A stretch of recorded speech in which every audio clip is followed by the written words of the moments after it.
be Sunday, and we found out that was on Saturday, and by the time we realized it was way too late. So I just want to apologize to Miss Adesh Shokwe Martins. I am so sorry. I was really looking forward to it. I was going to be talking about amplifying African voices, the power of storytelling in shaping our future, and I'm so sorry that I could not make it, but I'm looking forward to the other projects that I'll be working on very soon. Yeah. Nima, how are you doing?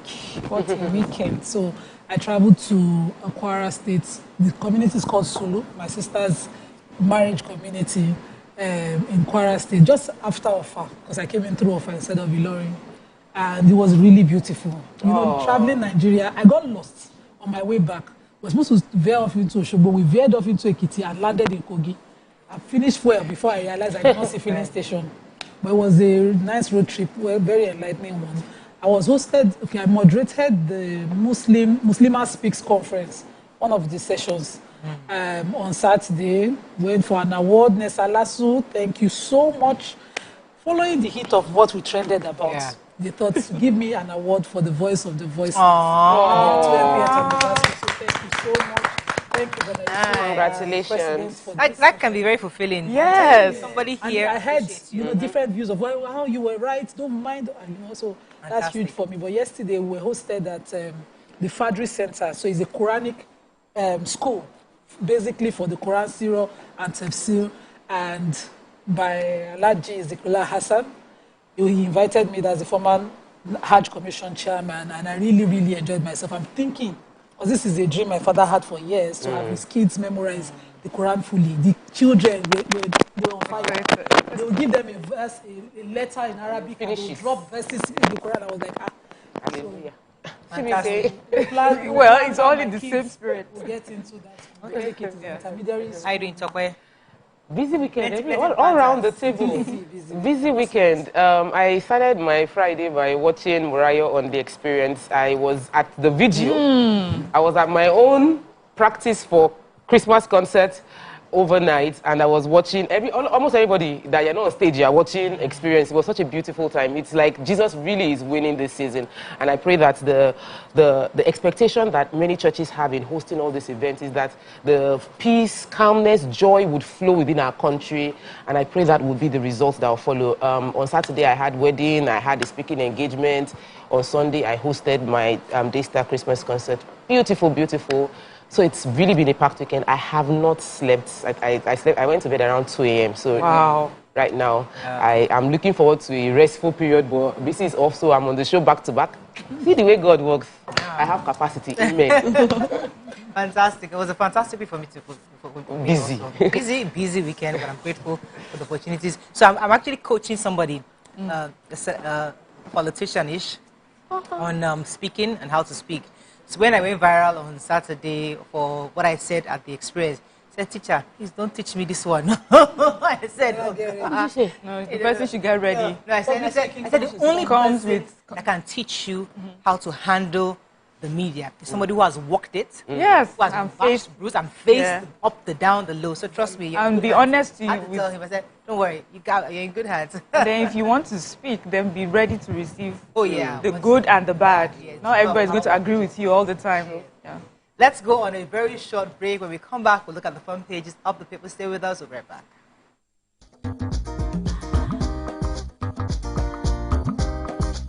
Stay tuned. Your View will be right back.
Okay, we're going to start with the nation. Bagudu Aliyu, why tax reform is transformative? Forex inflows hit $4.05 billion. Russia grants asylum to fleeing Assad family after Syria's fall to rebels. Senator Jim Ibrahim, $100 billion in failed projects offer development opportunities. Tinubu hails Mahama on return to power in Ghana. And Geregu Power emerges Nigeria Stock Exchange most compliant listed company for 2023. Okay, which story are we taking? Okay, let me take Forex.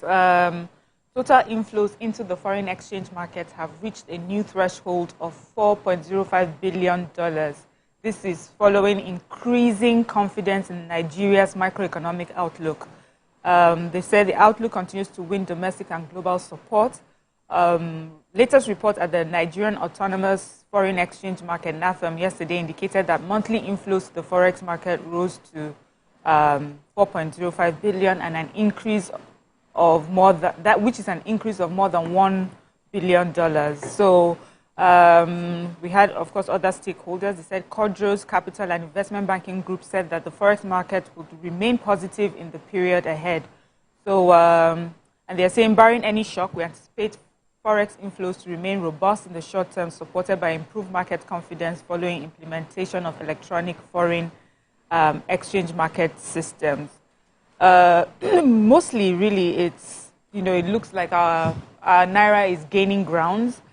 As of last week, they said it ended at $1 to 1,558 Naira. Amazing. 5 kobo. So that is, that's really a positive outlook. So this is based on the news, where they're saying that our macroeconomic policies is increasing investors' confidence, and that is why. But on the streets, what I'm hearing is that usually at the end of the year, that is how it looks, especially with those who are coming home. A lot of people are bringing in forex. But usually at the beginning of the year, we start to see a reversal as people will now be paying for school fees and trying to travel out of the country. We'll see that. But I think this news is trying to say that what the increase we've seen in this period is really quite large. So it may not the reversal may not totally offset this positive that we have gained, but we'll see how it goes. Okay, another story. I have the major headline, and our suspended tax reforms bill is actually still gaining support, especially up north. So two major northerners, politicians, Minister for Budget and Economic Planning, Atiku Bagudu, and the former governor of Niger State, Babangida Aliyu, have joined those supporting the bill. Bagudu says that this bill, if given, saying this bill is far-reaching and it will transform the economy. Aliyu, on his part, says that this bill would help develop the country and has asked those criticizing the bill to please study it again.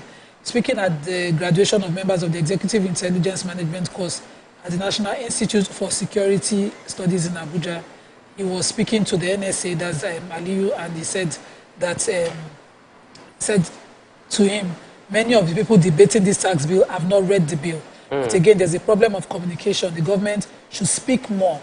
Also, the president of the Presidential Tax Reforms Committee, Oyedele, spoke about those, saying that the tax is going to give some consultants power to be collecting the tax. He says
Okay, let's go on a very short break. Oh, let's take a punch quickly first before we go on a break.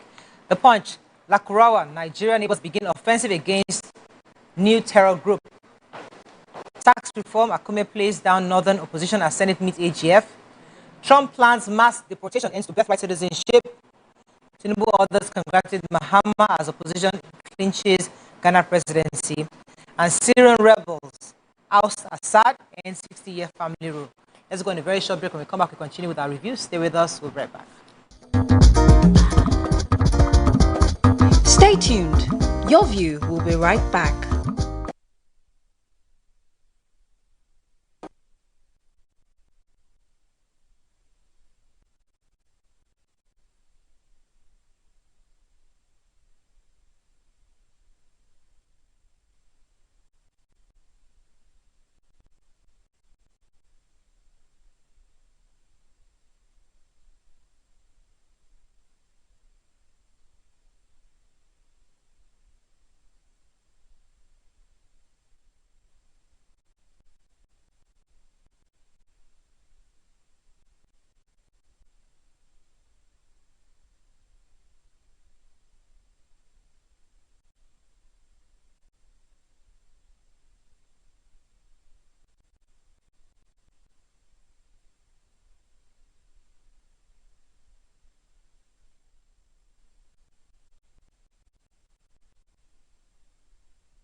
Thanks for staying with us. So the picture story on Punch, we're reviewing Punch now.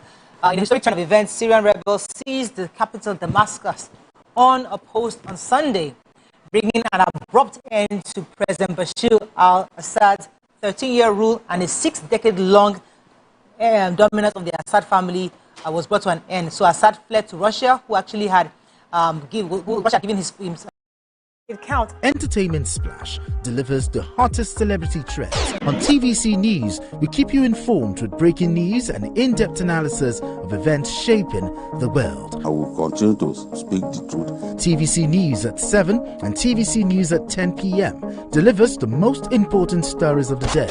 Max FM, your hit music radio station, captivates listeners daily across Lagos and Abuja, making every commute more enjoyable. Adaba 88.9 FM is not left out, as it is the voice of Southwest. And on Our country has scared of rebels taking over, but you know, at the same time, yes, saying that they're going to make Syria the shining light of the Islamic.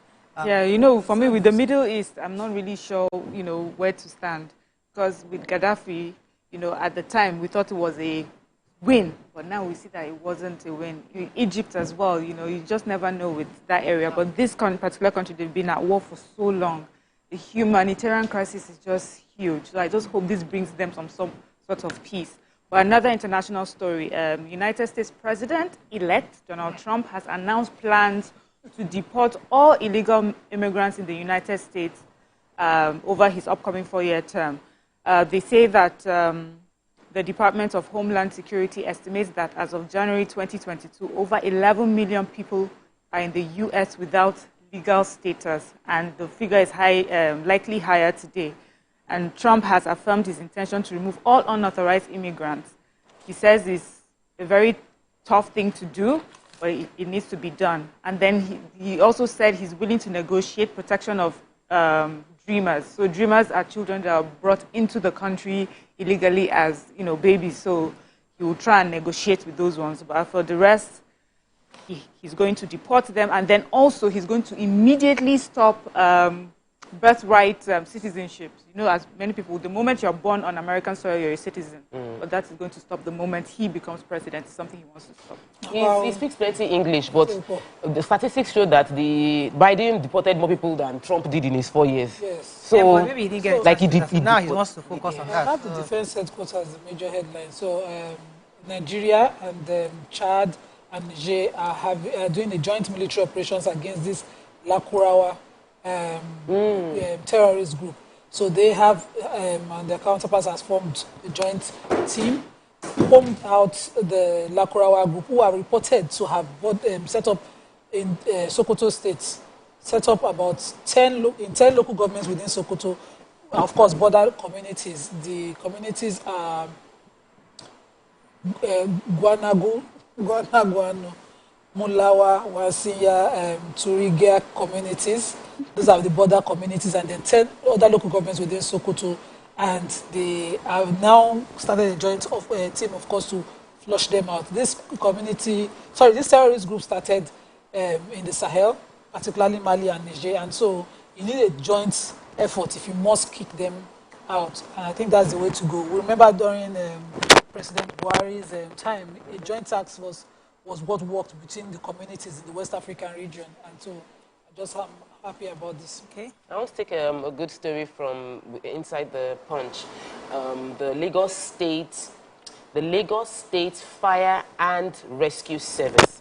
The director of that particular service mentioned how, that's Margaret Adesheye, confirmed an incident that took place within the Ejigbo area of Lagos, and this 63-year-old plumber was trying to fix a well in a bungalow, behind the bungalow, and he was trapped within that well. And then they sent a message to the fire and rescue service, and the fire and rescue service was deployed there. They rescued the man, even though he had inhaled a lot of ammonia. They were able to bring him out from the well, and is recuperating in the hospital. A lot of times the negative news of how maybe somebody died from being trapped in the well would go viral, but this one, the Lagos State Fire and Rescue Services were able to get there in time, rescued the man, a 63-year-old man, from the well where he was trapped, and he's alive and in the hospital receiving treatment. I want to celebrate fire service for doing this. That's good news.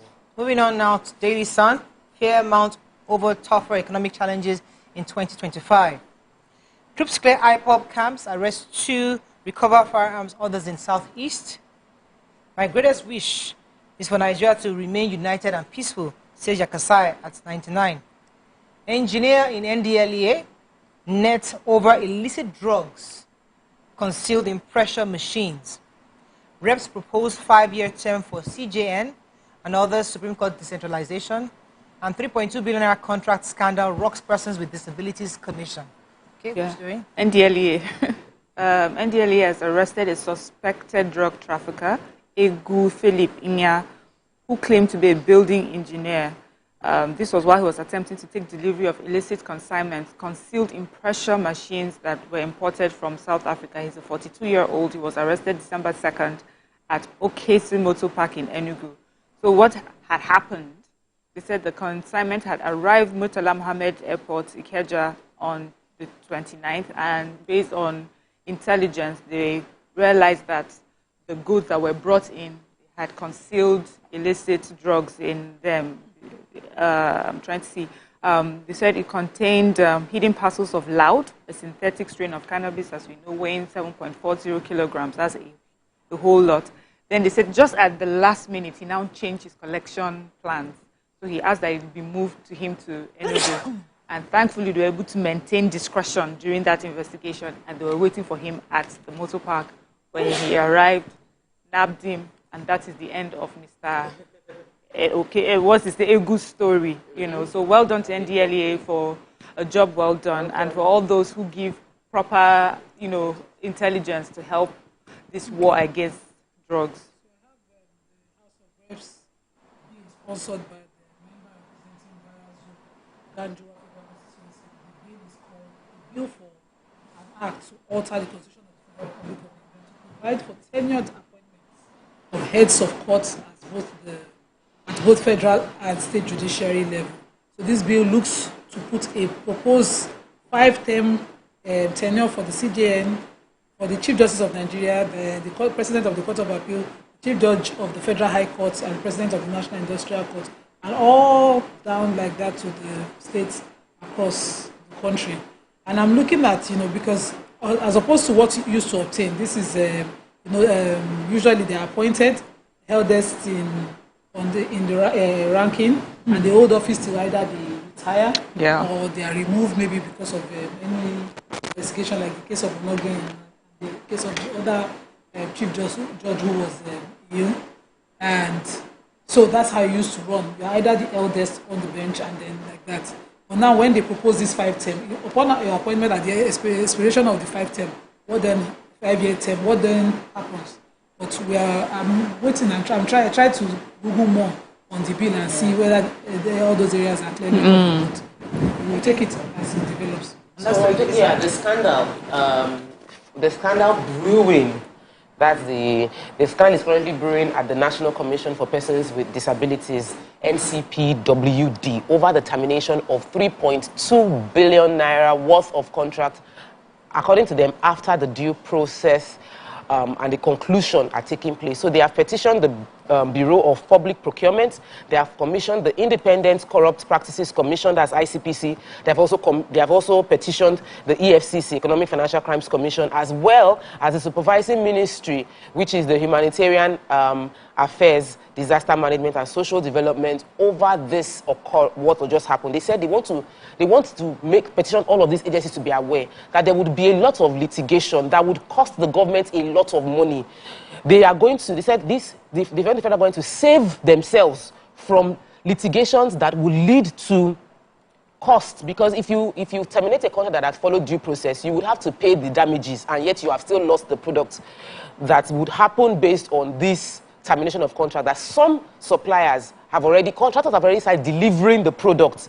These are assisted living devices that were supposed to be supplied to the tune of 3.2 billion naira, and there was a completion period of from between July to October 2024, and they've already started some of the work. They have led their protest to the CBN in Abuja over the breach of the contract. They said that there are some forces outside the National Commission for Persons with Disability that won't take advantage of this contract. So they want to terminate the official contract process and then restart another one that will favor them, and that they will take it to court and it will cost the government a lot of money in penalties. And so they are asking ICPC, EFCC, BPP, as well as the Ministry of Humanitarian Affairs to step in. We are still trying to resolve some other issues. So this one, please, please, please, please, let's do whatever we can to ensure that the government does not have to pay compensation to people who are complaining of breach of contracts. At least that's the very minimum we can do. We have a lot of expenses as a country already. Okay, that's all we can take on Front Page Review this morning. We're going to shop break. When we come back, what's our hot topic of today? Stay with us. We'll be right back.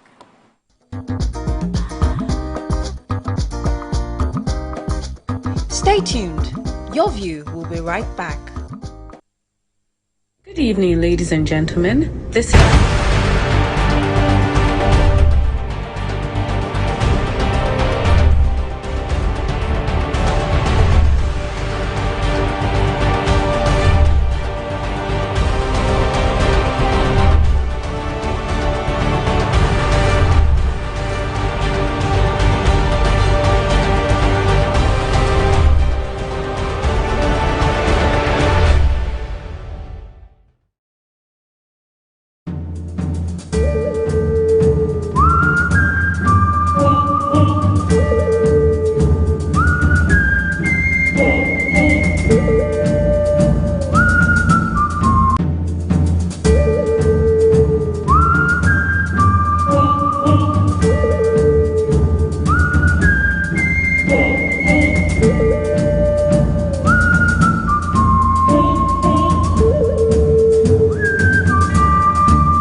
Do you think you can outplay me in this game of wits and knowledge? Can you go 7 rounds without flinching? I meant answering 7 questions correctly.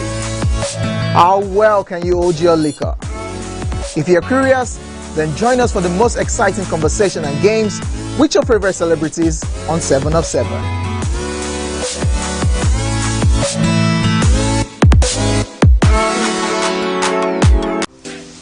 Welcome to Pure Entertainment.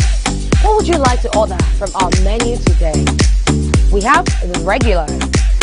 So let me go and look for my jam results. My 20 was 320. I suppose don't be one medical. At this point, I contest my jam results. I want to close the show. I can go. I can. Okay, that's all we can take. I choose to close the show here for that long. Ladies and gentlemen, at #1 unavailable by Davido featuring Musa Keys. We also have today's chef special.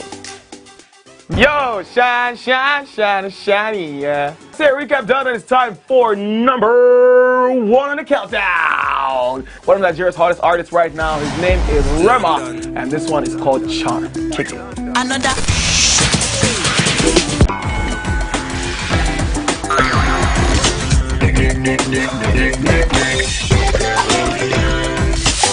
For dessert and a bit of nightcap, we have the nighttime and online specials. I want to start the gym, yeah? But do you know one thing that's actually keeping me back? You should start the gym to get fat. Cricket.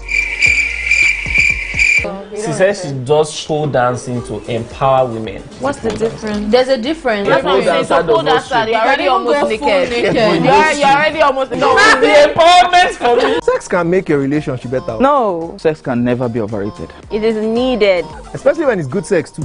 Almost every guy has been with somebody's girlfriend. But they are for all of us now. That's why you're still single. I would not agree or disagree with that because I don't want to get into trouble. I have a home to go to. Your next question. Oh, you ready to fail? Who is the better? You see some sports. That woman. Damn! Yeah, today we'll go here. Hey. Let's get talking. And so we've been able to satisfy your cravings, yeah? Stay good. Entertainment for Pure Entertainment.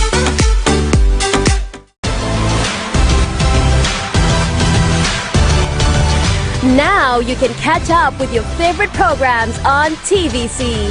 Log on to www.youtube.com/TVC Entertainment. Join the fun.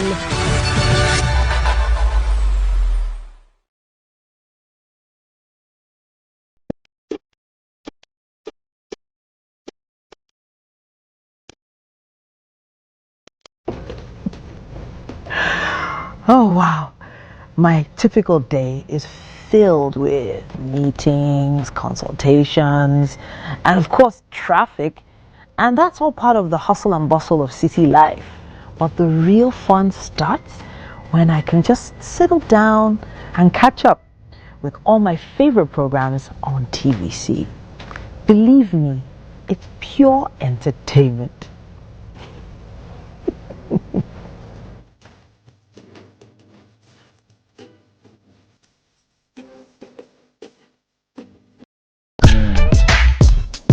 Oh, hello guys. Come closer.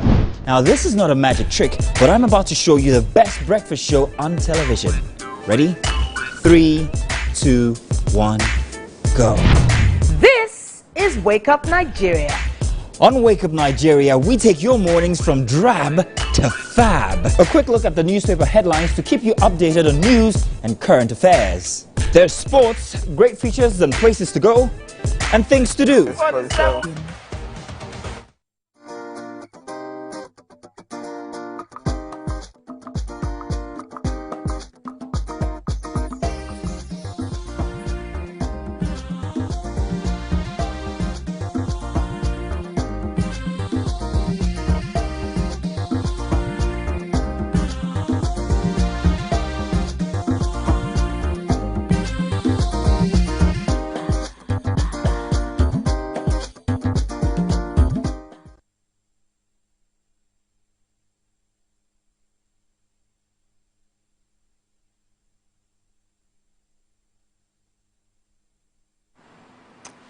Thanks for staying with us. So our hot topic today is about the Nigeria-South African relationship. So there's a hashtag Ramaphosa must go, which is trending on social media as some South Africans have voiced their dissatisfaction with President Cyril Ramaphosa following his recent announcement of a simplified 5-year visa process for Nigerian nationals.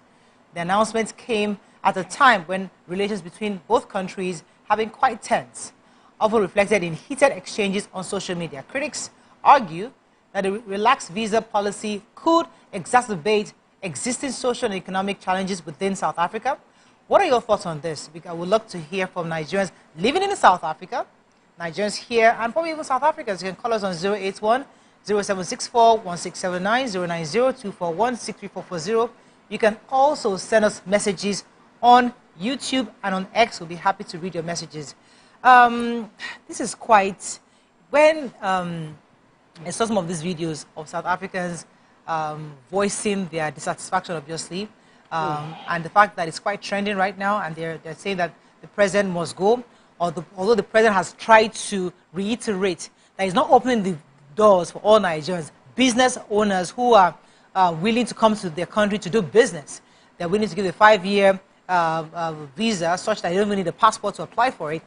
And some have come out to say, what products in Nigeria do we need in South Africa? Others are saying also. So what are your thoughts on this? Because this reminded me, because I always have to go back to where our relationship started from. This is, Nigeria is the last person South Africa should do this way. But what are your thoughts? Let me come to you thoughts before we go into the history. Is there a way to discuss it without discussing Yeah, go ahead. Let's go ahead. Let's see. Because when I read the comments, I didn't even watch the video. I've only read the comments of people's response to the president's decision to ease the process or create a simplified visa process for Nigerians to get into South Africa. My thought was, wow. This is why it is important that we talk about history and we teach history in school. And then I remember going to Rwanda and how Rwandese will tell you that what happened will never happen again because the government made it a conscious thing to teach every Rwandan person the history of what happened, what caused it, and how to prevent it. as long as you don't know who you are, you don't understand the history, you don't understand your legacy, you don't understand your genealogy, you don't understand the strength of who you are, you will fall for anybody's, what's the word, propaganda. The majority of people that shared this comment are young, and they have been led to believe that by fighting each other, because we are all blacks, by fighting each other and overcoming one another or forming we're bigger than one another, you will get to shine. I don't shine from Mariah being down. I only shine better when she's shining. And it's extremely important that we Africans tell ourselves the truth, because we are all Africans. Once we leave Africa like this, they don't call you Nigerian, so they don't call you South African. They just say Africa.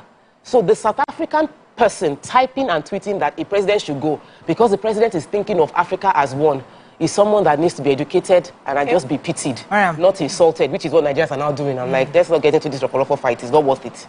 So for me, I just even want to talk about the policies and the way, when we first talked about it, when we read it off the newspaper, I remember Nima was a bit hesitant about this new relationship and what they were coming to do, and asking that the Nigerian government be, shine your eyes, concerning this. And it's coming from a place where we have seen hate, that has been thrown at Nigerians and Nigeria and all that we represent, specifically by South Africans.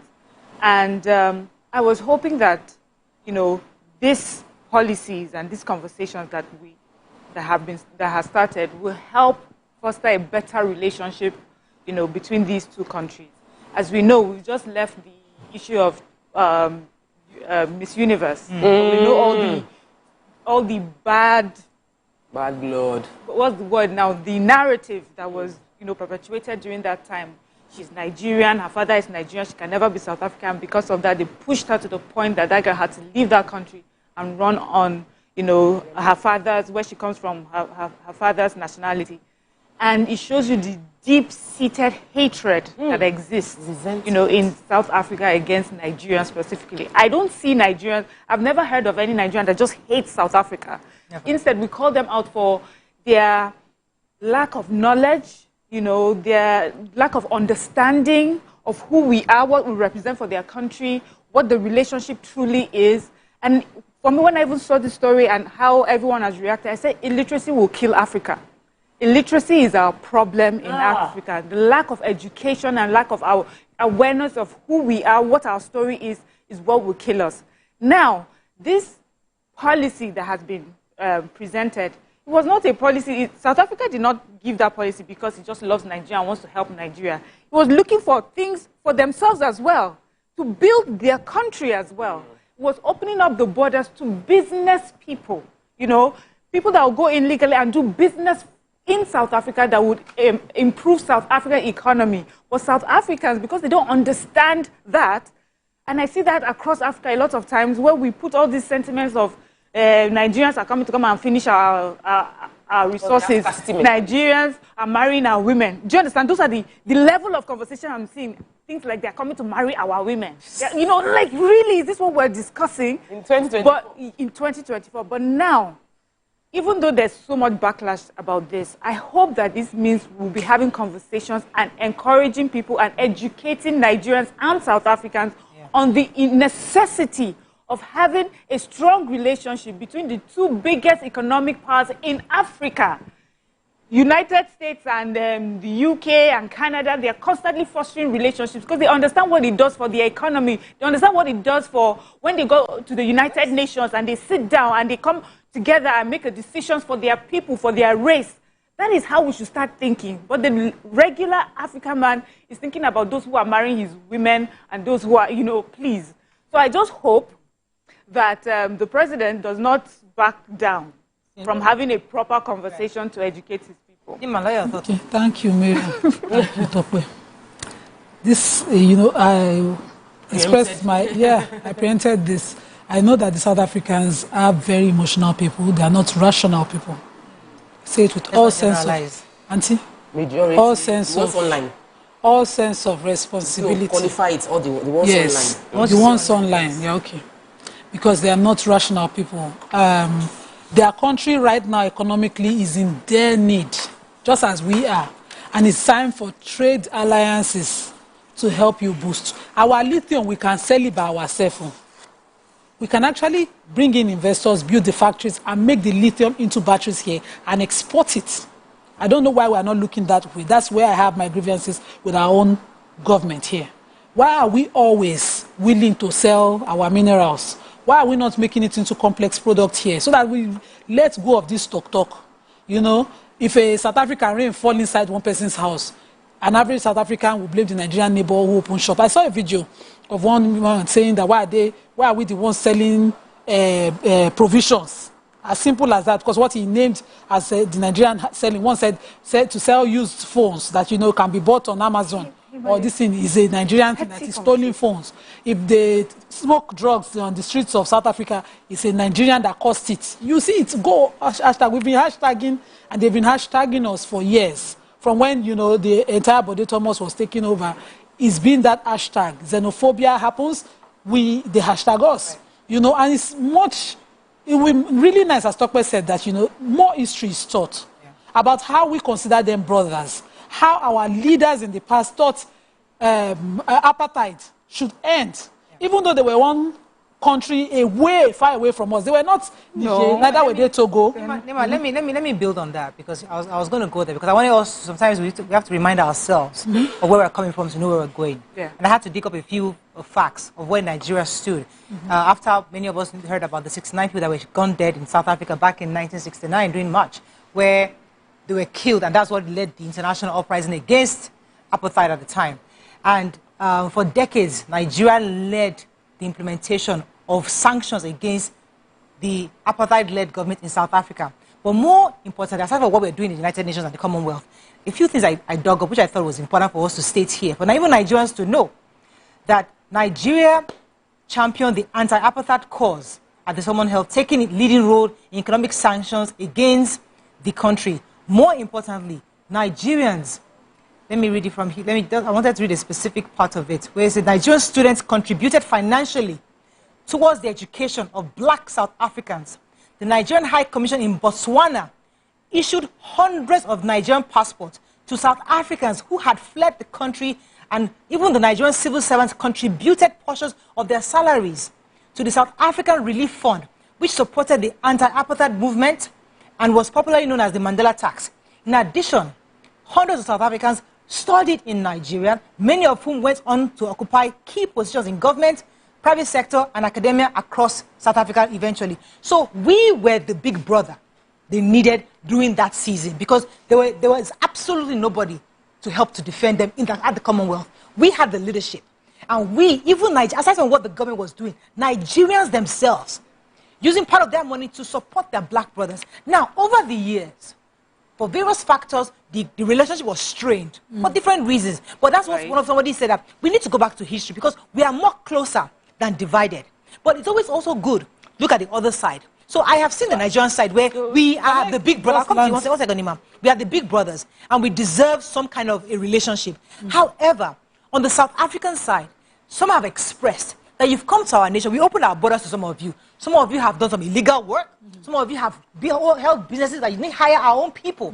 That you've somewhat isolated yourselves from us. So they're both sides. So I have seen there are different issues here from our own side and their own side. It's important for us to find a middle ground. Let me just land on something I was saying. So there's a policy, we had our foreign policy and our African policy at the time that protected them. But there was a Nigerian, so just as you mentioned, a Nigerian, how is he a fellow South African? Yes. Whether South Africa or anybody, Nigeria continued to offer home.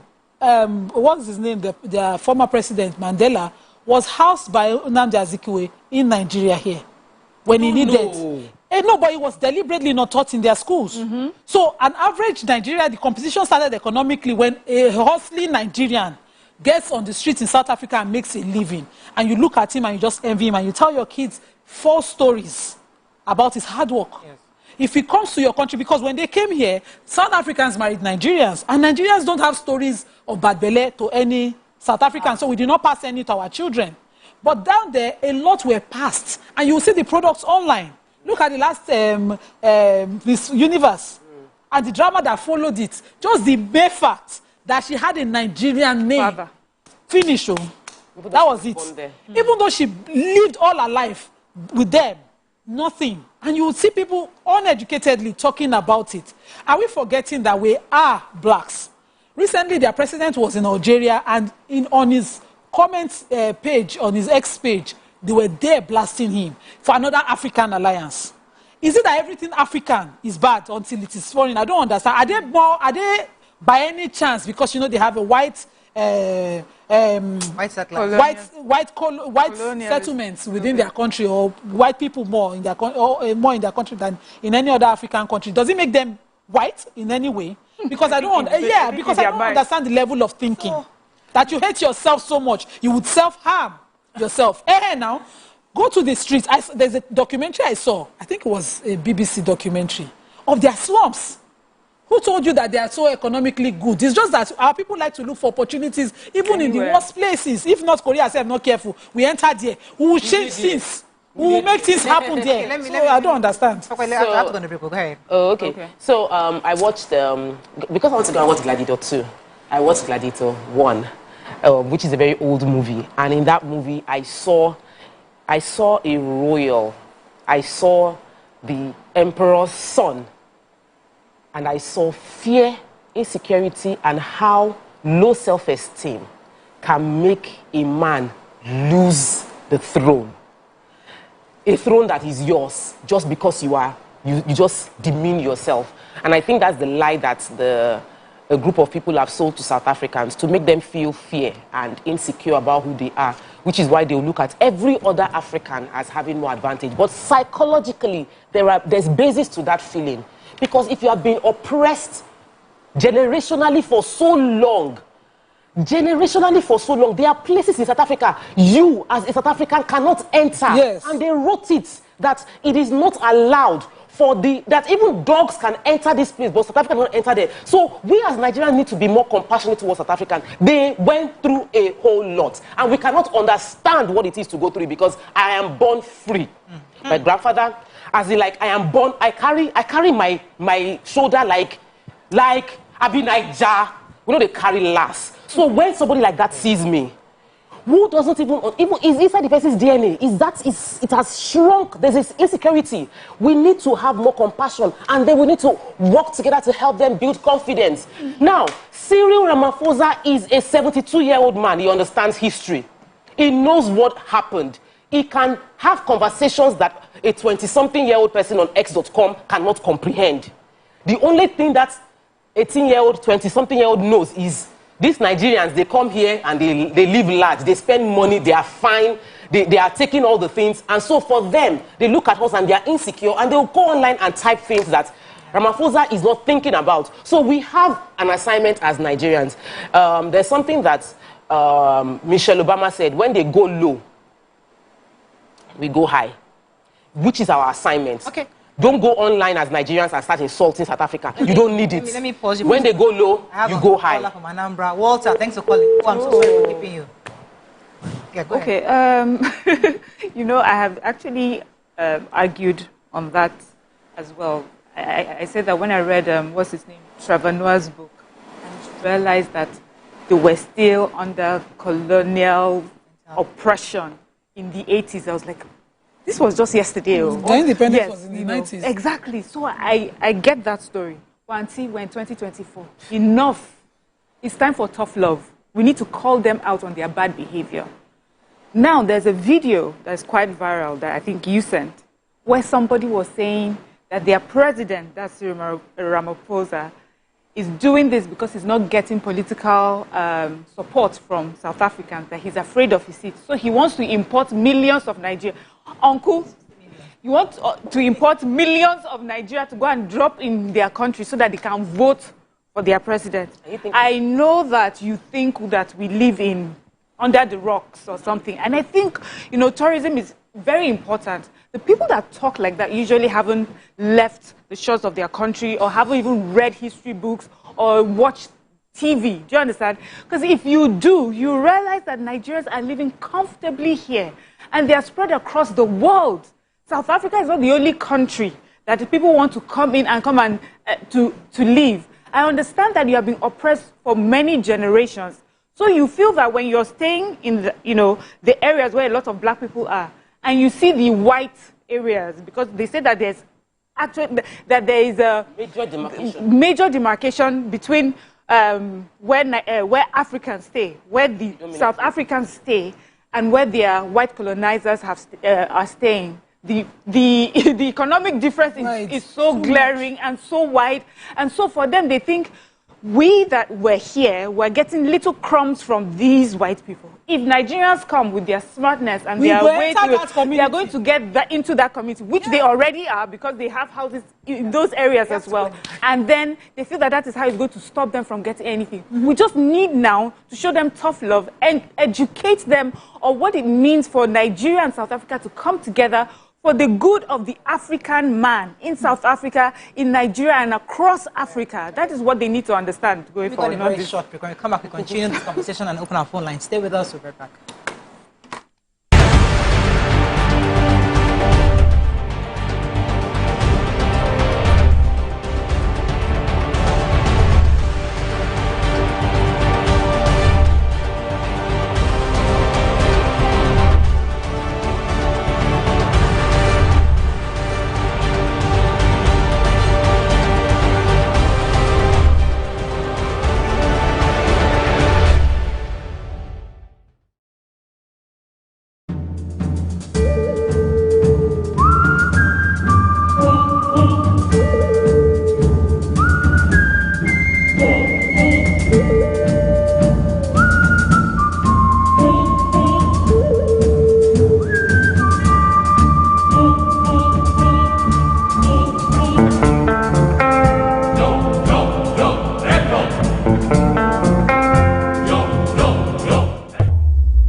Do you think you can outplay me in this game of wits and knowledge? Can you go 7 rounds without flinching? I meant answering 7 questions correctly. How well can you hold your liquor? If you're curious, then join us for the most exciting conversation and games with your favorite celebrities on 7 of 7.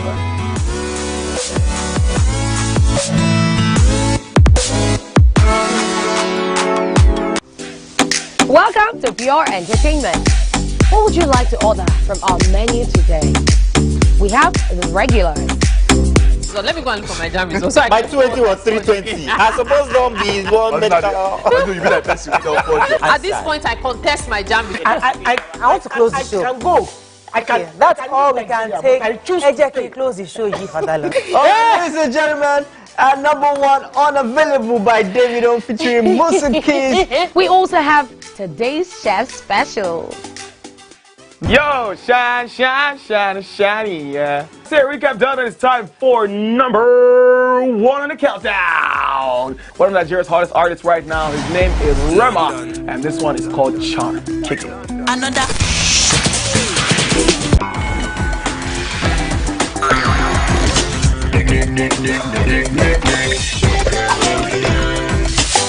For dessert and a bit of nightcap, we have the nighttime and online specials. I want to start the gym, yeah? But do you know one thing that's actually keeping me back? You should start the gym though, you're getting fat. Cricket. She says she does show dancing to empower women. What's the difference? There's a difference. That's what I'm saying. So pole dancer, you're already almost naked. You're already almost naked. No, the empowerment for me. Sex can make your relationship better. No. Sex can never be overrated. It is needed. Especially when it's good sex too. Almost every guy has been with somebody's girlfriend. But they are for all of us now. That's why you're still single. I would not agree or disagree with that because I don't want to get into trouble. I have a home to go to. Your next question. Oh, you ready to fail? Who is the better? You scissors. What's his name? That woman. Damn! Yeah, Today we'll go here. Hey. Let's get talk now. I'm sure we've been able to satisfy your cravings, yeah? Stay good. Entertainment for Pure Entertainment.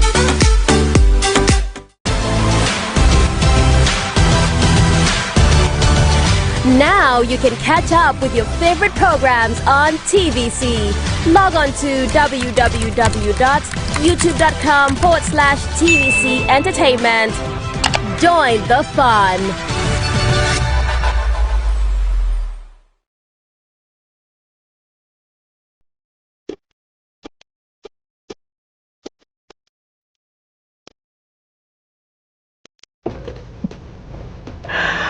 Oh wow, my typical day is filled with meetings, consultations, and of course traffic, and that's all part of the hustle and bustle of city life. But the real fun starts when I can just settle down and catch up with all my favorite programs on TVC. Believe me, it's pure entertainment.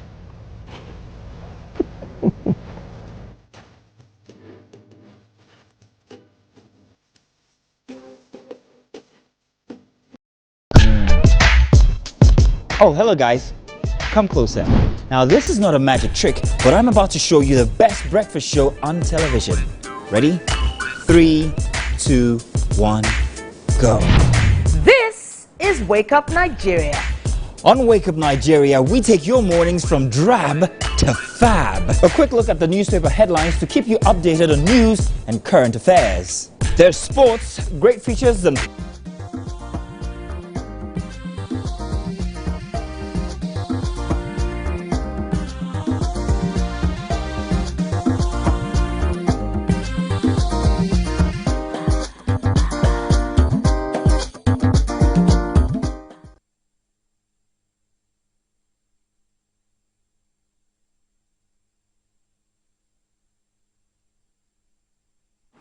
Thanks for staying with us. So I have a message here, but I think is really worth reading.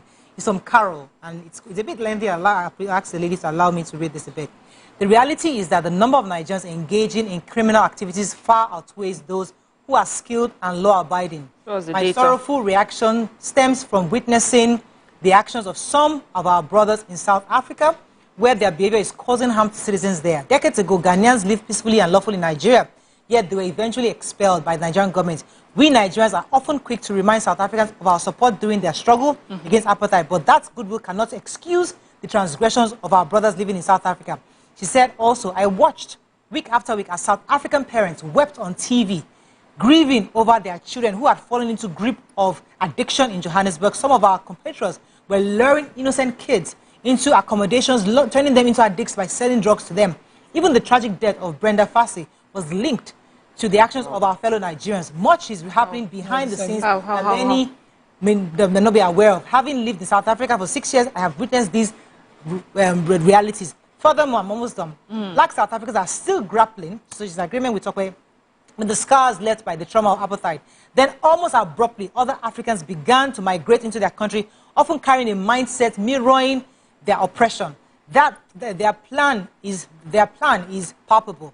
Initially, they were naive and welcoming, but now Nigerians have taken advantage of this, committing crimes openly and brazenly before their very eyes. So this is somebody who has lived in South Africa and is seeing things from different perspectives. Yeah. I just want one question to be answered. Where is the graph, statistics, data that proves that all Nigerians are the importers of the drugs? Yes. How many Nigerians are in their prisons for having, trafficked drugs to South Africa? Where is the data? Okay, so I saw a documentary. That way. I'd like to say I saw the documentary that I relied on use of drugs in their communities and how South Africans are, completely addicted. And that undercover did not finger one Nigerian as being the one selling the drug. Communities deal with drugs every day. In America now, we still carry drug go there. Brazil, they have a drug issue. Cuba has a drug issue. Drug problem is everywhere in the world, but why do you paint every black who is caught with this problem in Nigeria? I don't get it. Yeah.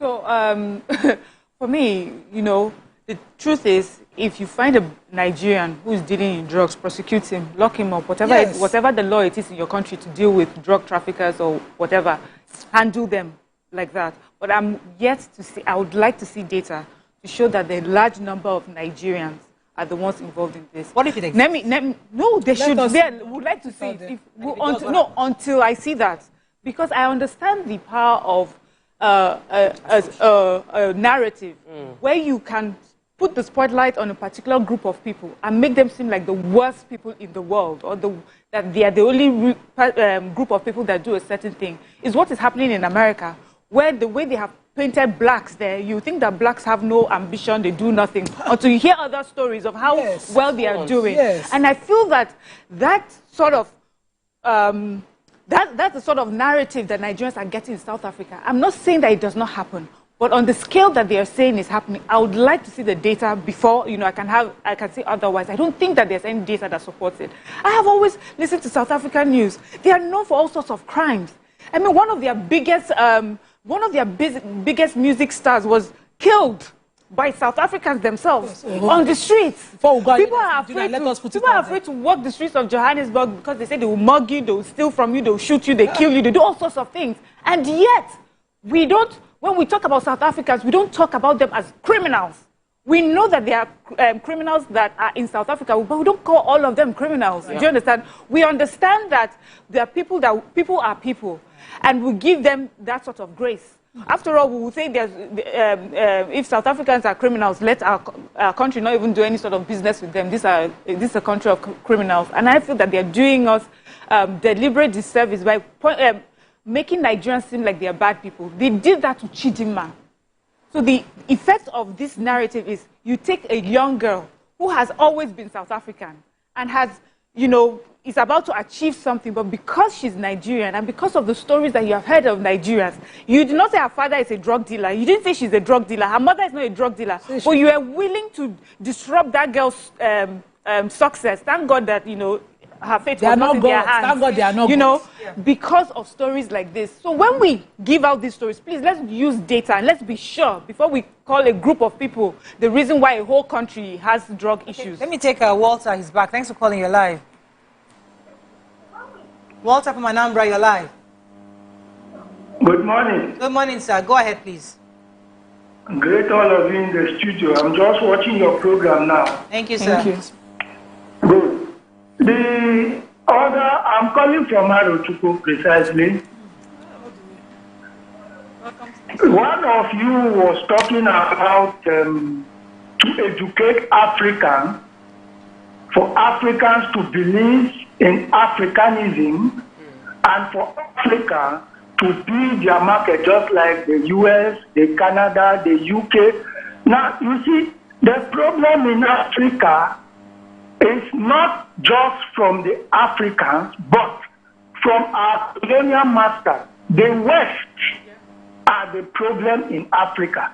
And the AU came to unite Africa as one body and as one people. The Europe cannot hate themselves because they are all white. But here in Africa, this one is Nigeria, this one is Ghana, this one is Cameroon, this one is Central African Republic, this one is Burkina Faso. We are all Africa. Patrice Lumumba came up. Nkwame Nkrumah of Ghana came up. The West killed him. Lastly, Gaddafi of Libya said Africa should stop banking their money in Europe. The West killed that, and today Libya is in crisis. Gaddafi said, show me where I will build African Central Bank. Even you in that studio, you can go there and collect loans. I can carry my goods from Arochukwu to Tripoli and sell and return the next day. So the problem of Africa is from the West. They are creating confusion in our midst. They want us to be killing ourselves so that they can be selling their arms. Chad, all right. Senegal pursued France last week. They asked France to leave. Thank you very much. Okay, so I want to first disagree. I want to disagree a bit with the caller, and I also want to disagree with the lack of data.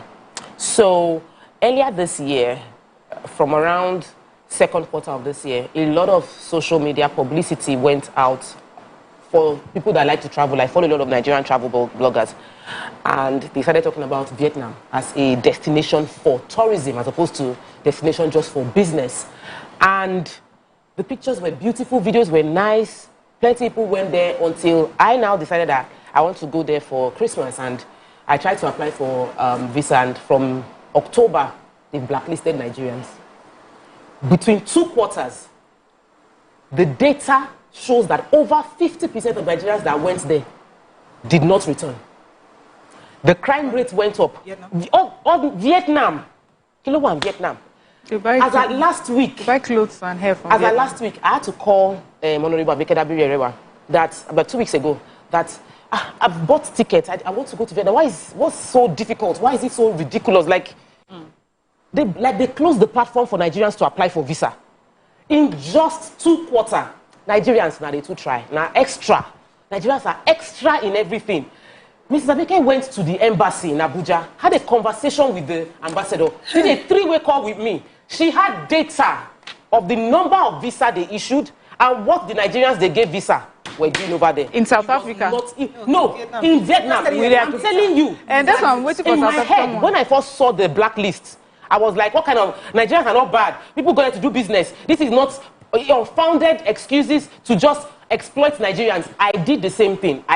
I glossed over it because I'm a good Nigerian and I know many good Nigerians, and I assumed that no, it is bad until we had data to show that as many of us are good, there are a few bad eggs, and sometimes the bad might disturb how well we would appreciate the good. So yes, South African might be generalizing how bad Nigerians are, but even Nigerians, we too try. Let us work on ourselves. Then I want to talk about the caller, but let me let you take your call. Thanks for calling, Titi. You're live. Good morning. Good morning. I like the way you guys are discussing this. In Africa, we need unity to progress. And then Africa will remain the way we are until Nigeria, we are waking up now, until we get to where we're supposed to be. But we need the other Africans to join us. They see us as competitors anywhere we go. In everything, whether good thing or bad thing, Nigerians are smarter than them. And if you have ever been beaten by dogs, when you see another dog coming, you run away. Because of what they already had in their mentality. They are believing that any foreigner that comes to their country will treat them the way the whites are treating them. I'm opportunity to do a program here in the university. If you see the way university authorities are handling foreigners, you'll be surprised. They are treating them better than us. To show us how large-hearted Nigerians are. But South Africa needs to change their mentality. And the problem that we're having at Africa is history has been killed. Even Nigeria is affecting us. I remember when they wanted to name the University of Lagos after MKO. The young guys that never knew what MKO did to everybody. They were carrying placards, putting everything on the internet. The same way over there. If you see Thank you very much, Isloye. Yes, I was saying, let me just finish. So, I've started by talking about the fact that we should know history, but I was just talking. I wanted to just balance it. That we might argue it that I know for Vietnam the number of people that came in and the fact that they did not come out, did all of them resort to criminality? No, but what they did was illegal, and their illegal activity has led to the entire country being blacklisted. Unfairly, we might feel as good Nigerians, but done.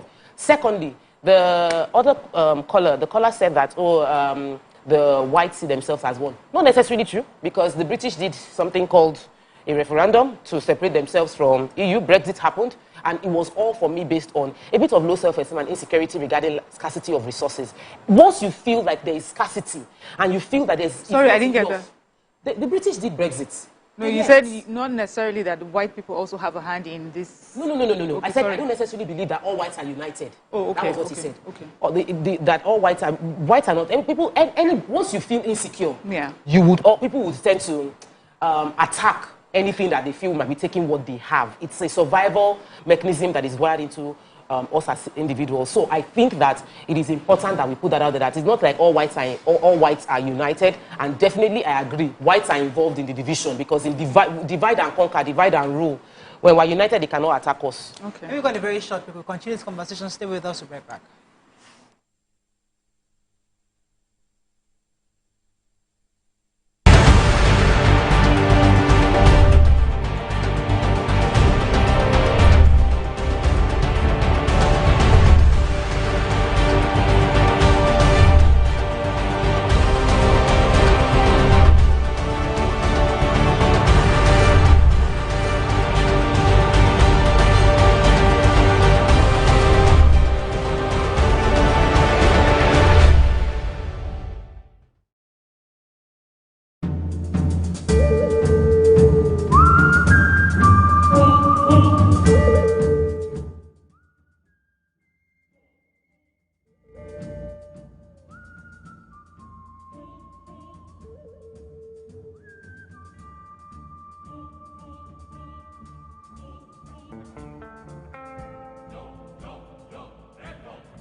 Do you think you can outplay me in this game of wits and knowledge?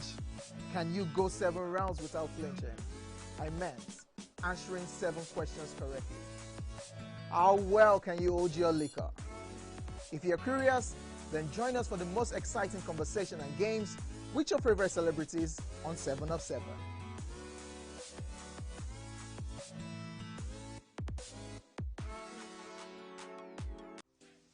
Welcome to Pure Entertainment.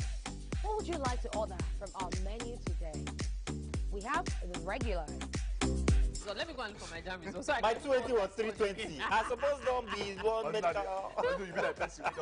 At this point, I contest my jam results. I want to close the show. I can go. I can. That's all we can take. Ejeki, close the show, you for that long. Ladies and gentlemen, number 1, Unavailable by Davido featuring Musa Keys. We also have today's chef special. Yo, shine, shine, shine, shiny, yeah. Say recap done, and it's time for number 1 on the countdown. One of Nigeria's hottest artists right now, his name is Rema, and this one is called Charm. Kick it. Another.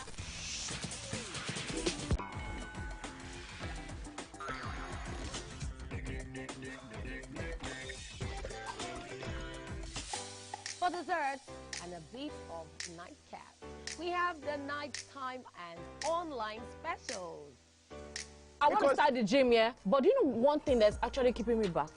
You should start the gym to get fat. Cricket.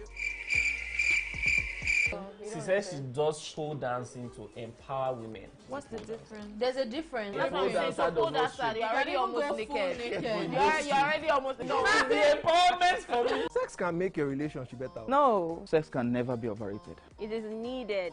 Especially when it's good sex too. Almost every guy has been with somebody's girlfriend. But they're for all of us now. That's why you're still single. I would not agree or disagree with that because I don't want to get into trouble. I have a home to go to. Your next question. Oh, you ready to fail? Who is the person that used to so That woman. Bam! Bam! Yeah, today we'll go here. Hey! Let's catch up. I'm sure we've been able to satisfy your cravings, yeah? Stay good. Pure Entertainment.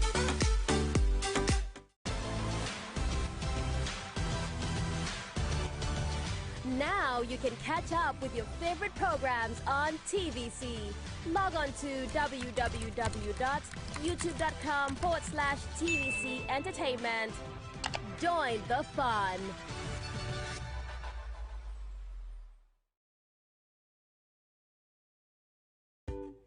Efficient, it's comfortable.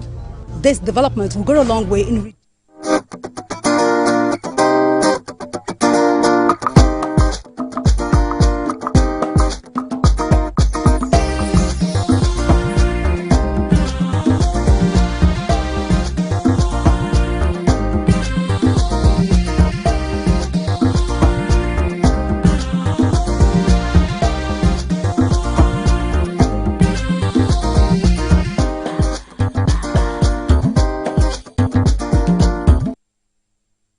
Thanks for staying with us. We're still discussing the Africa-South Africa relationship. I think Nima wanted to say something. So I wanted to talk about with the Vietnam example, total imbalance example. A lot of countries have gone into Vietnam and committed crime. We have Indonesia's anti-drug act that that puts a death sentence to drug trafficking, and we have the impression it was only Nigerians who were being found guilty in that country until I read about Americans who were also going through the same system of facing death sentences in that country.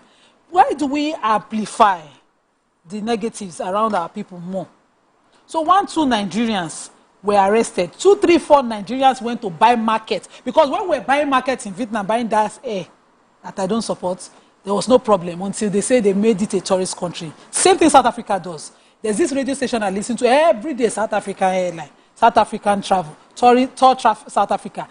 It's this and that, Indian Ocean and all of that merging. They promote their tourism here. Why are they here promoting their tourism without working on the mindset of their people as a government? That's where the problem is. The same government now is in need because there's a newspaper I read online. I want to quote it well. Daily Investor took the economy of South Africa and how it is in their need of, of a trade alliance and what it needs to do to boost it up. Talking about how it has slumped the most in at least 31 years and what it needs to do to get up. Now their government is taking moves like this to come and mine our mineral resources. I don't know if Nigeria that is mining any of their mineral resources in South Africa, but I know that South Africans in our oil business. I know South Africans now looking at our lithium with Korokoro or Jukokoro eyes, and then we're still having issues with South Africans, the best South Africans or the uneducated ones on the street, thinking we are thieves coming to their country. This alliance is to help your economy. And Nigerians can also protest to our president that we don't want it, he don't do. There are people who were killed there in xenophobia. Why don't you do a complex product with our lithium that's supposed to giving it to South Africans? Already Chinese are inside it. Indians are inside it. What's happen? You know, we are not here talking about that. Yeah. You need that economic empowerment. Then go to your primary schools, your secondary schools, and let the average South African tell the one that did not hear, the one that refused to go to school, how we are important to their economy. Let me take this call. Hassan has been holding for I don't want to miss mine. You're live. Good morning. Good morning, sir. Go ahead, please. Let me call the attention of the executive members in your board to this issue. We are not for popularity contest, please, because I'm seeing the argument turn into pro and anti. Please, the issue is about us. Are we really representing our country? Nigerians, in particular, wherever we went to throughout the world, are we true representatives of this country? Are we projecting our country positively? Please, we should be able to look ourselves straight in the eyes and say the whole truth. Wherever we are wrong, what we're saying, Nigerians, we are not good ambassadors outside. I was in Dubai. I saw what Nigerians are doing. And the same thing they are doing in South Africa. When you go to South Africa, you see them involved in everything. Why are we like this? Let us talk to ourselves. It's not about protecting ourselves. We are here. No foreigners is among us here. We are talking to ourselves. Let us restrain ourselves. Let us restrain our minds. It's not right what we are doing outside. And that is why people outside hate us. If you go to Ghana, the same thing. They hate us. Because... Thank you, Hassan. Okay, so for me, I think I want to make it a conversation about the power of storytelling and how we decide to tell a story. There was a time, or there was a time that every time people get those 419 emails, they just automatically assume that they are Nigerians.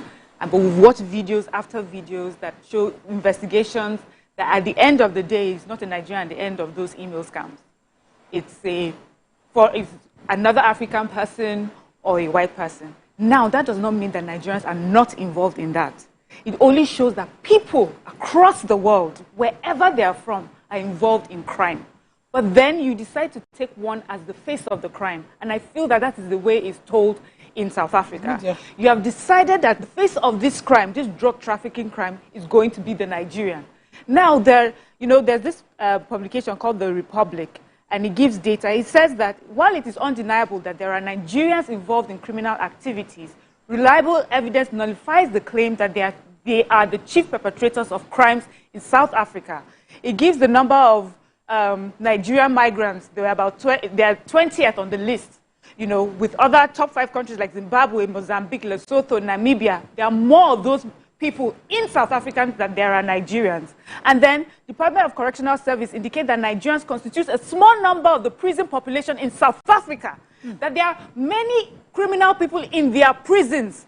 Nigerian prisoners constitute the smallest number in those prisons. So we're not saying that crime, what I'm saying is that crime happens everywhere. There are criminals everywhere and they should be dealt with, but you are picking a country, you're picking someone to be the face of all crimes that is committed in that country, and that is why I have a problem with it. So what that does is, you have refused to deal with the crime, you're dealing with people from a particular country. So that's why a Chidima who has never committed a crime in her life, the fact that she has a Nigerian father should be pulled down. That's why your president will decide on a policy And because it has to do with Nigeria, that has been painted as the face of crime in your country, you will not even want to see how it benefits. Yeah, you not look at how that policy benefits you. And so that is what we're talking about. We're not saying forgive Nigerians, or Nigerians are not criminals. We can be criminals. Now, the Vietnam thing that you talked about, where they cancelled some countries, we have to understand that cancellation for some countries will happen because you are Nigerian or because you're an African country.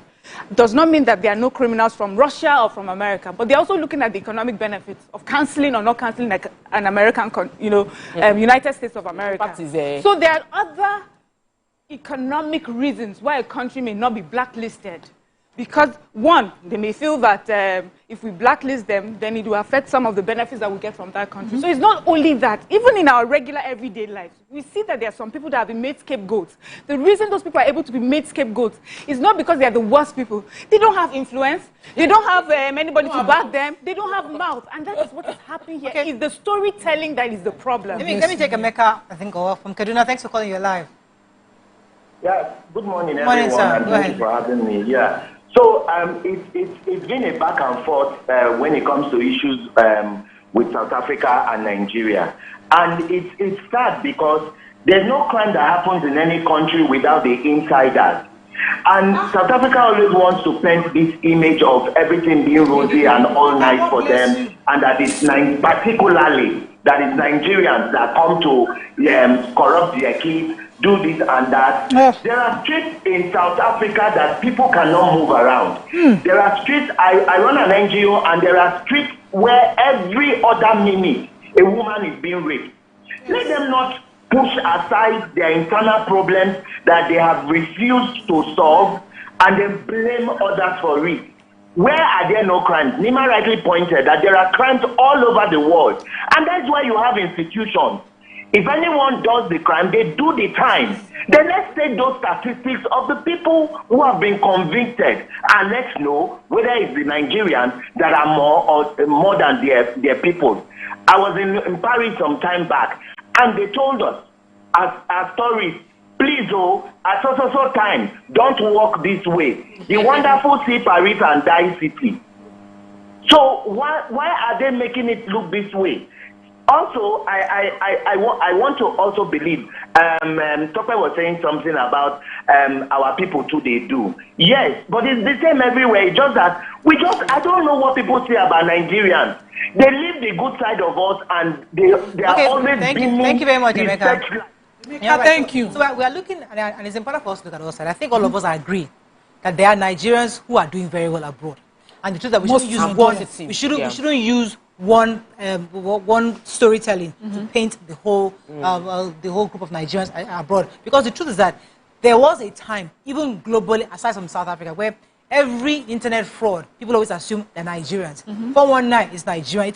Even now it's changing. Now we're like the education of the knowledge hub of the world. We are like the fintech hub of Africa. People are saying, oh, Nigerians are smart, they're brilliant. Even in the America, they're all celebrating smartest African, that could even from South America, African Americans. It's all Nigerians, the black neighbors in the world. So the profile is changing. Now, does it go back to the fact that, because I was going to go back to where did this strain come from? Because I remember somebody told me many years ago when I was complaining about something. I said, Mariah, everything you're saying, the only solution is be successful. Once you are successful, all this you are speaking, once you are forgot all these all these things you are saying, to be fixed. So if Nigeria indeed becomes the big brother, if indeed we become that beacon of hope for Africa, maybe South Africa will eventually know their place, such that they see us as allies, not competitions, not competitors. So I love where you went to. Amaya already alluded to it when she was talking about the fact that there are countries that are committing greater crime in many other. There are citizens of other countries that commit greater crime in all these countries that they've never gotten blacklisted. China hasn't gotten blacklisted, even though some of their citizens have committed crime in other countries. Why? Because they are a world power. You cannot fight them. You cannot say no to them. There are issues, a lot of people online have been talking about what Israel is doing in Gaza. And how nobody is really saying much because they are the super power. So when Nigeria gets to that point, there will be a level of money you can have. You might not like them, you cannot fight them. That is what Nigeria should aspire for. That we will become so powerful, our economy will become so strong that no country, even if they feel like your people are not so, your people are, this one is good, this one is bad, they can't but accept the fact that you are a force to behold. You are a power, you have a power block, and we must negotiate with you. I think that should be the right goal that every Nigerian should be striving for. However, in the immediate of today, how do we get South African young people to understand history? It is not to insult them. No, it's not to insult them, because our young ones are attacking the young ones online. What we should be doing is educating them. When we come back, we'll talk about solutions. Which way to talk is taking us to? How do we solve this problem going forward? Stay with us to be right back.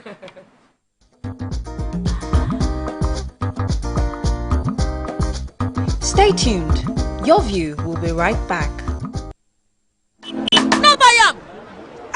But why? No see say this big bull bag of rice no get the new big bull holographic seal. Not true. Introducing the Big Bull Holographic Seal Tape, your favorite authentic Big Bull rice, 50 kg and 25 kg. Now with holographic seal tape. This is to ensure you get the premium product from Big Bull Rice. Do not buy if the holographic seal tape is not on the bag or is broken. Big Bull Rice. Tasty rice nourished you.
Do you think you can outplay me in this game of wits and knowledge? Can you go 7 rounds without flinching? I meant answering 7 questions correctly. How well can you hold your liquor? If you're curious, then join us for the most exciting conversation and games with your favorite celebrities on 7 of 7.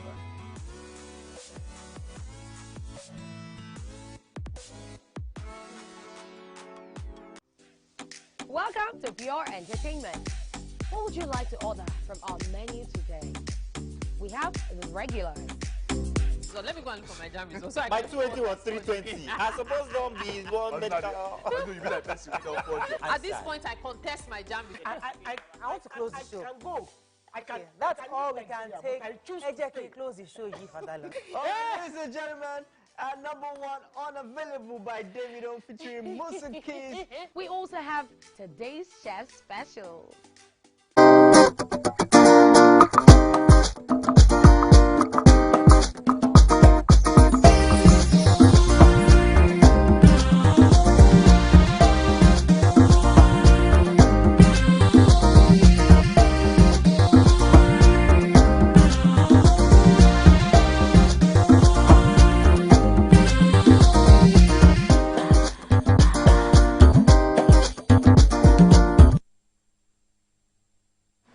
Thanks for staying with us. All right, so we're going to solutions, right? And I would like to remind Nigerians of what happened during the football, where we scored against South Africans, and the whole nation was jubilating as if we had finally, crushed them. The videos, the memes on Amapiano, people were just doing all sorts of things. And yeah, some people can see us, we can yab each other. But the truth is that it all comes back to the differences we have and the fact that we've not been able to resolve these issues. And because we might laugh at it, we might joke at it, but there are real issues that hasn't been addressed. So let us not act as if it's only South Africans that behave this way. But We are also badly behaved in some areas where we feel like, we're not. No. I'm going back to that football. Don't give us a bad name so that telling we you can. that during that football season, I saw how we made a huge fuss over it. Now, that can be hurtful to South Africans. You are having fun because we won that match, that singular match. You didn't win the entire thing. Imagine that singular match, we won that match. And but have you... Wait now, I have an example for you. Imagine if they had won. Oh, the cases that they have won. The cases that they have won, they did the same. So, and we did not die. Yeah, so they should go and learn from Ghana. Just as behaved. We have been fighting Jollof Rice War with Ghana since, and we did not kill ourselves. The way they go about it is totally wrong. See, sometimes these talkers go high, go low examples not working. Because when they brought the boat war, they learned. The boats. You did not hear? Oh, when Nigerians were ordering boats. They started to order our boat from Nigeria. They will let the driver get to his destination, then cancel it. I didn't know about that. They are. Hashtag it is there. When Nigerians now woke up, it took us about 12 to 24 hours to find out that this was happening. And when we woke up, 200 million of us. We have data, we don't even have mission for it. We have data to abuse our government. We have data for everything. So the solution is something like a boat war. That's my own. You can talk of your peace methods. We're laughing what we're setting climbs. So we are doing the same thing. Hold on. I told you now. I said because you see, we're Africans. We like combination. We do this yabbies thing. It's a normal thing. You yab me, I yab you. Heaven didn't fall. If you yab me today, I can laugh. I don't have reply. That means I'm not in the mood. I didn't really catch you. But I will not hate you because you just yabbed me. So we do it with Ghana. Because you're confident. It's okay. Now my jollof, well, that's your opinion. It's okay. But South Africans take it extra. Okay. They carry every meaning to it. Okay. So if they bring a boat war, the way we handle the boat war, we can handle certain things like that. Okay. Just to teach a lesson. Solution, please. Solution.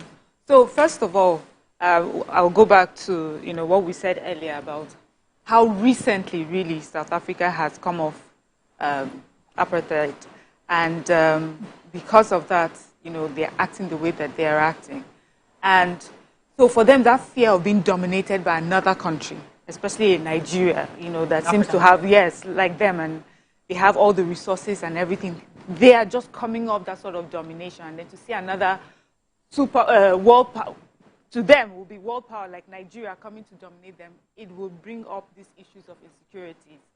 It will bring up these insecurities, and that is why, for me, the issues that they have in their country, they have used it to criminalize Nigerians. They have to understand that these are their issues, and they have to look to their government. They have to look to their economic policies. They have a case of widespread unemployment, poverty, crimes that are happening in their country, and that is not a Nigerian person that caused it or the Nigerian country that caused their problems. They need to be able to look up to their leaders to do the right thing, ask of their leaders to do the right thing, and until they're able to separate the two, the Nigerian issue, which is the fear of being dominated again, from their real issues, then they'll always have a problem. So for me, the conversation, I agree with you, our conversations when we're talking to them is we remind them of what we have done for them.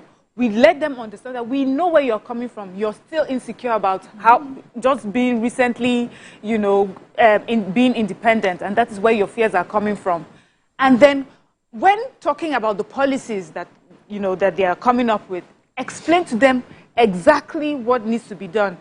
Make sure that history is taught in their schools from primary school levels. Do have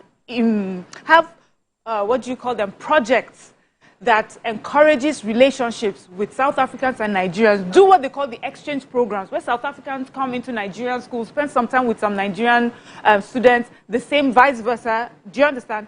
That will help to foster a better relationship and understanding. No, ask me a question. Yes. Apart from this exchange thing, when one sit down, they tell them, say, we understand where they are coming from. So, not all South Africans see us like that. Nigerians, we've gone to South Africa, we've done movies with them, we have all sorts of shows that we have done with them. We have people who are married with each other. They got a Grammy and we did not hear words.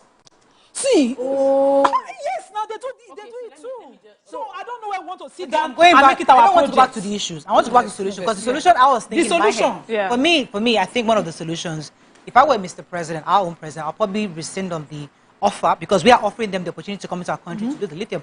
There are other countries, there's Rwanda, there's Botswana, there are other countries. I would rather give that opportunity to another neighboring country who can have that relationship with Nigeria. So we don't want any bitterness. So if South Africa is still dealing with their own issues, we're giving you grace. We understand. I think you take your time to heal. Take your time to do what you got to do. With this offer, we'll move to a different African country who wants to see us as a big brother, has see us as partners, and is willing to do this. But to be honest, the resources that South Africa has, many African countries do That's not have. fine. So that is why it is a relationship that we both benefit fine. from. So what I'm saying, my own suggestion is we can always put aside South Africa on one end. If I need to partner with 3 or 4 African countries together, where you put your economies together and say, you know what, Nigeria will support you. We have the resources here. Can you come together with your finances? We can do whatever it is. I'm just saying that let South Africa do what when South Africa is ready for Nigeria, we will have that conversation. But let a man not lose the election because he has offered to open economic channels for he goes beyond that. He goes beyond. I mean, they're about to remove him from office because of what he did. They had other issues with him. Actually, I think that before we can move forward, we must properly excavate the past.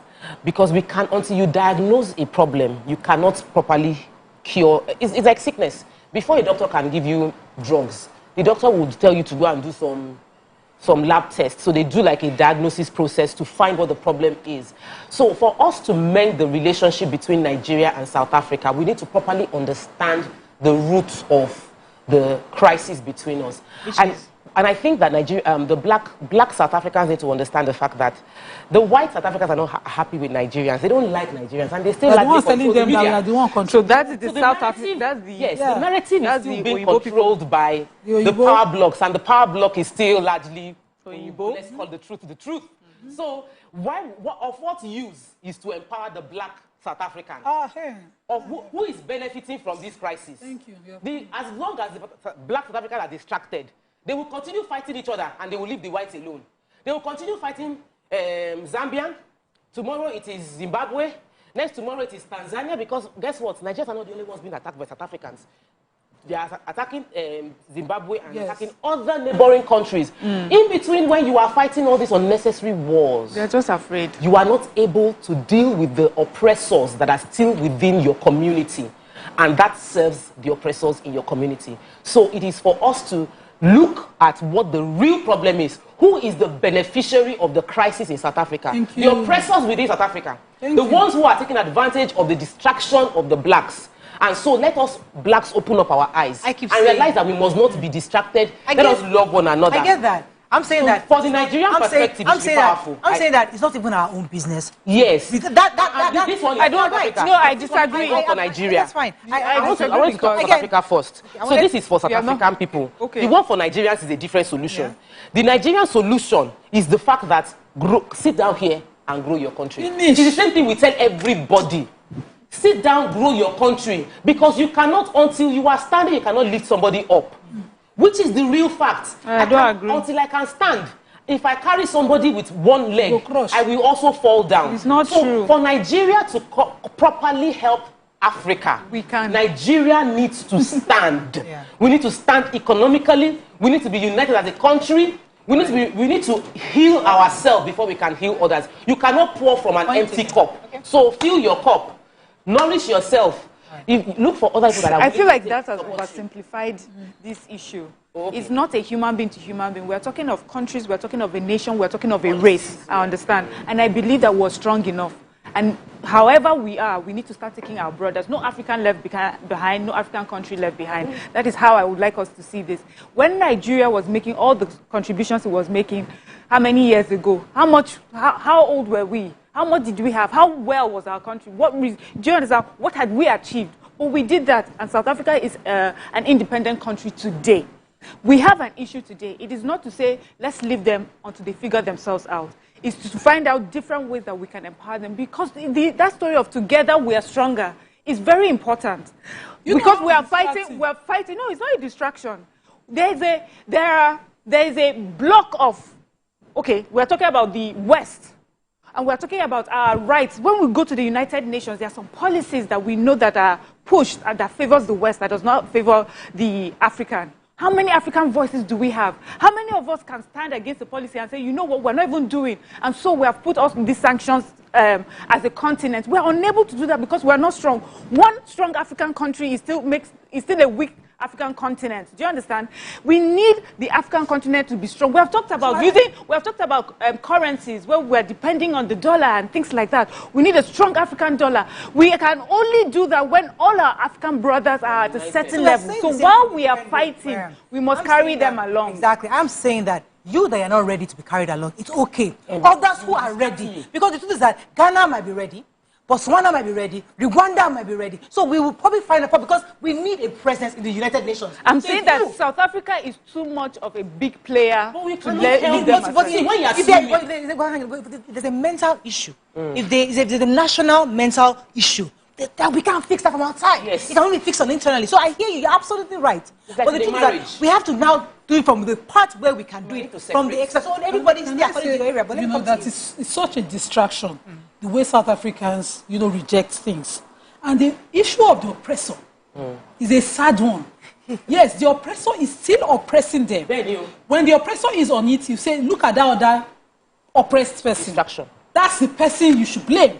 While they're focused at, look, who are really the South Africans that are coming for our lithium? It's the white elite. They are the ones that who the president is fighting for. It's not this one. It's this one that they are shouting.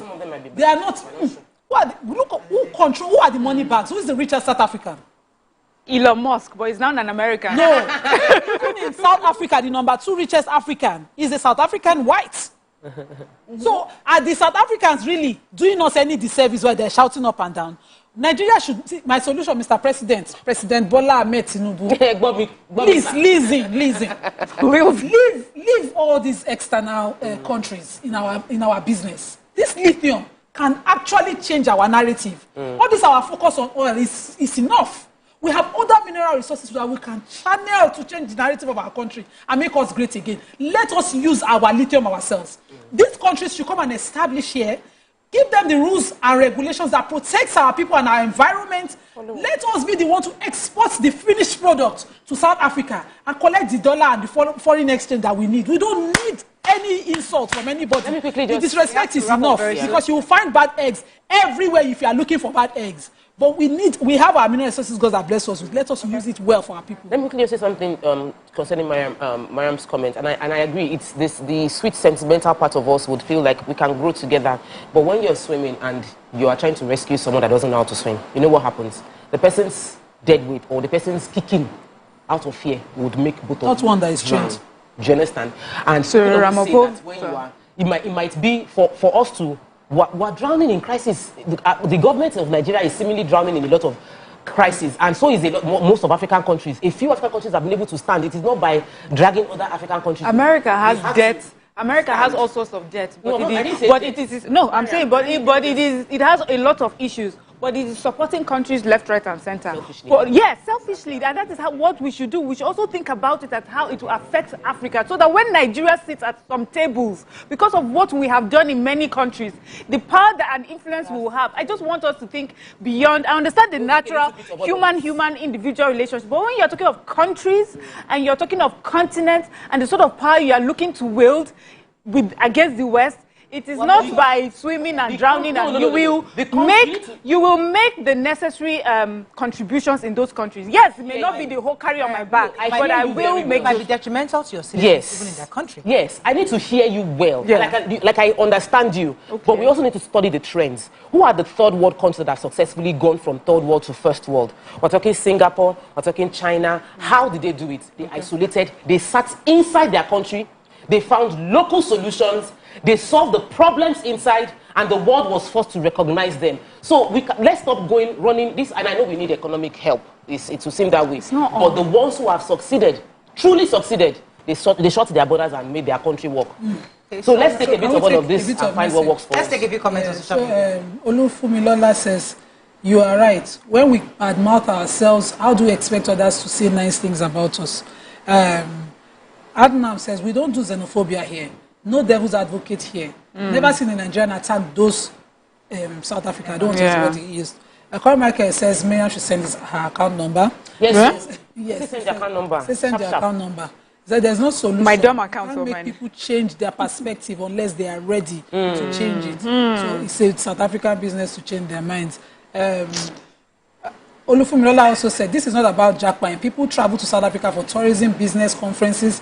I paid $100 for US dollars for South Africa visa last year to attend the conference. I was denied visa for. So a lot of things like that are happening. Let's continue. So I think Nigeria also. I mean, we've always played Big Brother to almost all our. We have to. Where I mean, we had nobody gave us that role, but we had to take it on because hey, we had the economic power at the time. We had the what was it? The strength, the army strength, military strength. We're there for ECOMOG doing yes. These we've been playing. We're there for Liberia.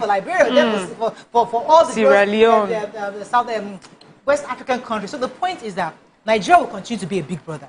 However, we'll extend a hand to those who are willing to work with us because obviously we need to rebuild Africa as a whole. I think that's where YK was trying to say in the comment section where she said that it's about Africa being united, and I think only Nigeria can really champion that cause where we are seeing ourselves as truly brothers. However, if a country is not willing to work with us as a nation, maybe we begin to reconsider. However, I also hear from Mariam that we cannot say because of how you are thinking, we must forcefully or not forcefully, we must, because what I'm saying, and ensure that all of us see the bigger picture. Yes. There's a buy-in for us, the Africanness, because the truth is that the world is looking at us as Africa, not as Nigerian or South Africa. Simple, that's how we need to suffer. So I agree. So I think we all have the merits, the various different points of view. However, going forward, I really believe that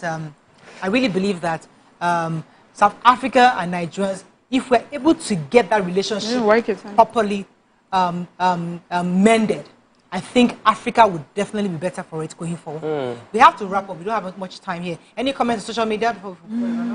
I said anything that other African nationals do are quickly attributed to Nigerians. That's called Michael. It says there are over 250 million. Oladide says there are over 250 million Nigerians walking the face of the earth. How can an hypothesis be drawn by considering just a handful of Nigerians?